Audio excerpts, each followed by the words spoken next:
projeto Explore Carlotas, da artista plástica Carla Douglas, usa personagens imperfeitos para pregar a tolerância.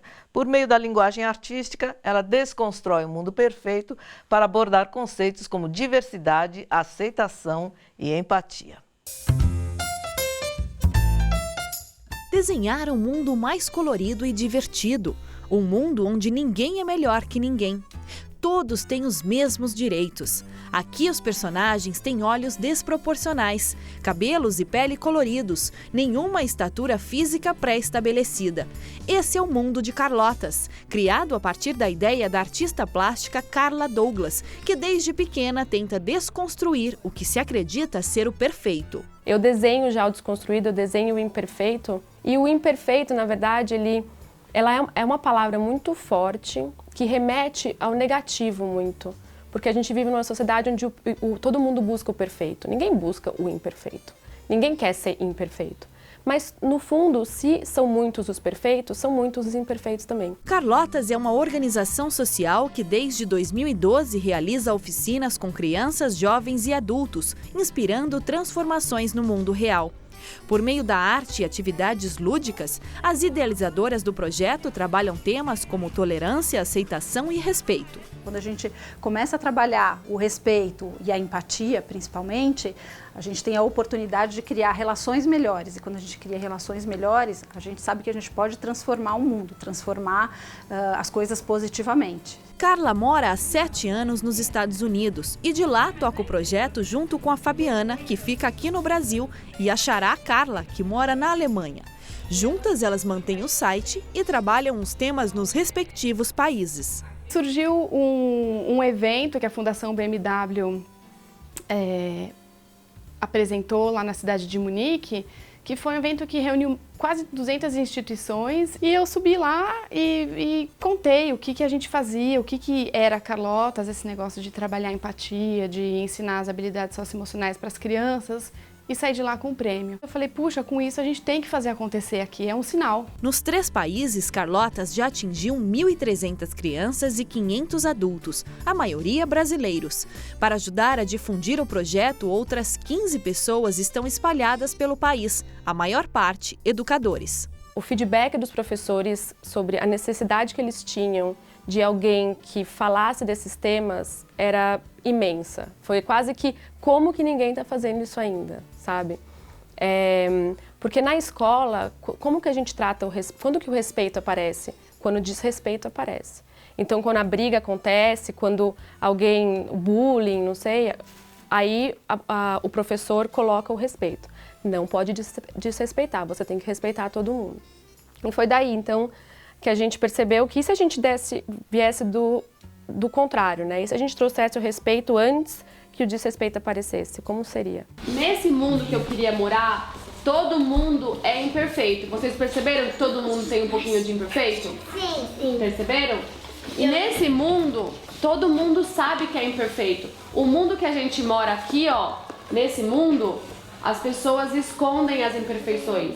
Ninguém fala de imperfeição, a gente zoa o amiguinho porque é imperfeito, a gente faz piada. Nesse mundo, ninguém faz piada de ninguém, todo mundo se respeita, porque todo mundo sabe que é imperfeito. Trabalhar a tolerância é uma luta diária, é uma luta que você tem, é um trabalho que você tem que fazer com si mesmo antes de você querer falar de tolerância para outras pessoas. É muito fácil você falar, você não está sendo tolerante enquanto você não está fazendo com si mesmo. E tolerância é sim um caminho, é o que vai levar a gente para um mundo com mais paz. Para você atingir o respeito, você precisa começar a enxergar o outro, você precisa da empatia. A empatia é o canal para se conseguir o respeito e a tolerância. Porque a partir do momento que você se coloca no lugar do outro, que você tenta enxergar o mundo com os valores dessa outra pessoa, que pode ser uma criança, um adulto, sua mãe, seu pai, um professor, um político, quem quer que seja, você já quebra vários tabus da sua cabeça, você aprende muito e você se desenvolve. Então, se desenvolvendo, várias coisas vão melhorar no comportamento e na socialização das pessoas.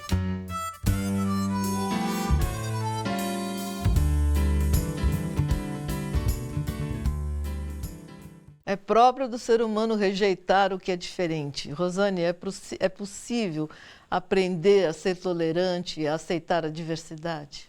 É sim possível. O filósofo Sartre costuma dizer que a gente que o grande desafio nosso é que a gente pode ser sem negar o outro. E ele mesmo diz que aonde o outro é negado, é ali que ele tem que se afirmar. E, de fato, eu diria que se há uma aventura humana, é como eu reconheço, primeiro, as diferenças e como eu posso perceber essas diferenças como traços universais do humano e como eu posso também me identificar nessas diferenças sem que elas representem e motivem desigualdades. Porque diferença é uma coisa, né? Nós somos diferentes, existem pessoas altas, baixas, gordas, magras, traços fenotípicos que marcam as diferenças. Porém, eu não posso fazer as diferenças indicadores de desigualdade. Essa que é a nossa tragédia enquanto seres humanos. A gente faz das nossas diferenças, digamos, fatores de superioridade e o que isso provocam é as desigualdades. Esse é um grande drama. A informação e a educação são fatores capazes de transformar as pessoas. Será que nesse momento tão polarizado a gente está aprendendo alguma coisa, Rosane? A gente está passando por uma crise de civilização e toda a crise nos leva a repensar o presente, a repensar o mundo, a repensar a política. Então, eu acho que o nosso grande desafio é como é que a gente pode sair desse momento que de fato é delicado, a gente está pondo em xeque um pacto civilizatório e como é que a gente pode projetar um futuro para nós, para os nossos filhos, para os nossos netos, em que essas coisas podem realmente ser superadas. E a educação é um caminho fundamental. E a gente abriu mão, né? Um outro filósofo, Adorno, ele disse que a barbárie é fruto da falta de educação, e não a educação formal, né? A educação naquilo que transforma o ser humano, que nos orienta e que nos civiliza. A impressão que fica dos debates na internet, por exemplo, é que é uma disputa por corações e mentes, cada qual tentando convencer o outro de que a sua verdade deve prevalecer. Só que nesse processo de convencimento, as palavras pesam, pode passar da medida e se transformar em ódio. Quando o ódio vira crime? Quando o ódio vira crime, Rosane? Como todo crime, ele tem que ir para o âmbito jurídico, né? Tem que ser penalizado. O ódio, na verdade, ele antecipa o crime. Seja o crime físico, seja o crime, porque, como a gente falou, o ódio é a ausência da civilização e a ausência do diálogo. Quando nos falta o diálogo, né, e você falou da batalha do bem e do mal, a gente acha que são os nossos pontos de vista que devem prevalecer e a arma, normalmente, não é a arma da democracia, não é a arma do diálogo, as armas são outras e o brasileiro está mostrando quais as armas que ele vem utilizando para que opiniões, ideias, modos de pensar e agir prevaleçam. Agora, quando a gente ouve, então, quando a gente vê as crianças desenhando isso, morte ao Lula, morte a Dilma, e a gente deve, pelo que você falou, né, quer dizer, as palavras anteciparam o evento. A gente deve ficar preocupado? Muito preocupado, porque, olha, é um exemplo que acontece no mundo. O conflito em Ruanda, todas as palavras nos alto-falantes, nas comunidades, então, assim, tudo que antecipou o ato eram palavras de ódio. O que aconteceu em Ruanda? 1 milhão de pessoas assassinadas, a mesma coisa com o nazismo, né?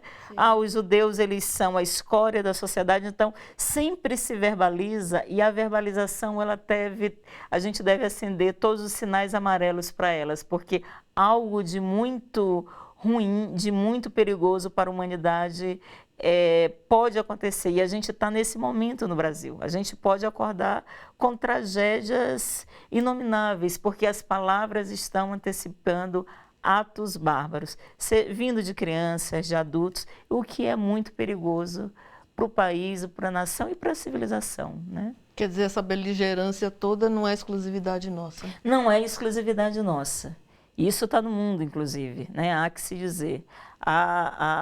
O discurso de ódio é porque há toda uma discussão que, de fato, quando a política com P maiúsculo ela sai da sala, a gente substitui a política com outros recursos, né? E nós somos, os psicanalistas já dizem, o mal mora no coração do homem. Então, a Hannah Arendt, né, fala da banalização do mal, que é exatamente isso, quando a gente abre mão de pensar os destinos individuais e coletivos a partir da política, é a barbárie que reina. Se houvesse um manual sobre como praticar a tolerância, ele deveria conter alguns desses itens a seguir. Ouça o outro e não haja com desrespeito. Se você quer que entendam e aceitem sua opinião, trate também de ouvir a outra pessoa. Respeite o outro e a si mesmo. Resolva conflitos e exercite a paciência, seja no trabalho, no grupo de amigos ou entre familiares, assuma a função de pacificar o ambiente. Numa situação de conflito, controle a ansiedade antes de se indispor com os demais. Coloque-se no lugar do outro. Exercite diariamente a capacidade de lidar com o diferente.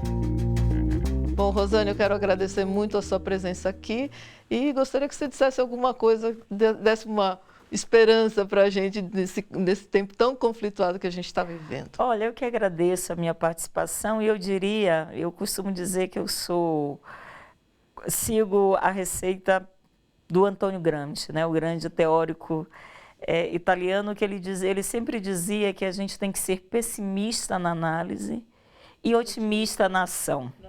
Então, a minha, digamos, mensagem é que, de fato, a gente vive tempos sombrios, a nossa análise ela deve ser pessimista, mas a nossa ação deve ser otimista no sentido que a gente deve acreditar que a gente pode e deve virar esse jogo. Ainda há tempo e a gente conquista corações e mentes pela política, pelo diálogo, decidindo os destinos da nossa comunidade, da nossa cidade, do nosso país, a partir das divergências, sim, mas a partir também de um denominador comum. Então, eu acho que se a gente realmente quer se constituir como um Brasil cordial, como um país que acolhe a todos, é necessário que a gente faça uma correção de rota, e essa correção ela deve ser urgente. E a gente tem elementos e a gente tem pessoas dispostas a fazer essa correção de rotas. Tomara que sim. Obrigada, Rosane. Eu que agradeço. Se você quiser rever o Bom para Todos, anotar alguma dica e também acompanhar toda a programação da TVT, é só acessar o nosso site, tvt.org.br. Gritar impropérios na internet, aceitar qualquer informação, disseminá-la sem confirmar sua veracidade, espalhar o ódio e a intolerância não são atos inocentes que morrem ali nas páginas virtuais. Há consequências muito mais amplas do que costumamos imaginar. Não há democracia sem respeito aos direitos fundamentais assegurados pelo Estado, que cada cidadão deve ao outro com quem compartilha a vida, seja ela pública ou privada. Essa disseminação do ódio é uma desconstrução da nossa jovem democracia, cuja essência é a aceitação da pluralidade. Pense nisso, seja mais tolerante. O Bom para Todos fica por aqui. Até a próxima.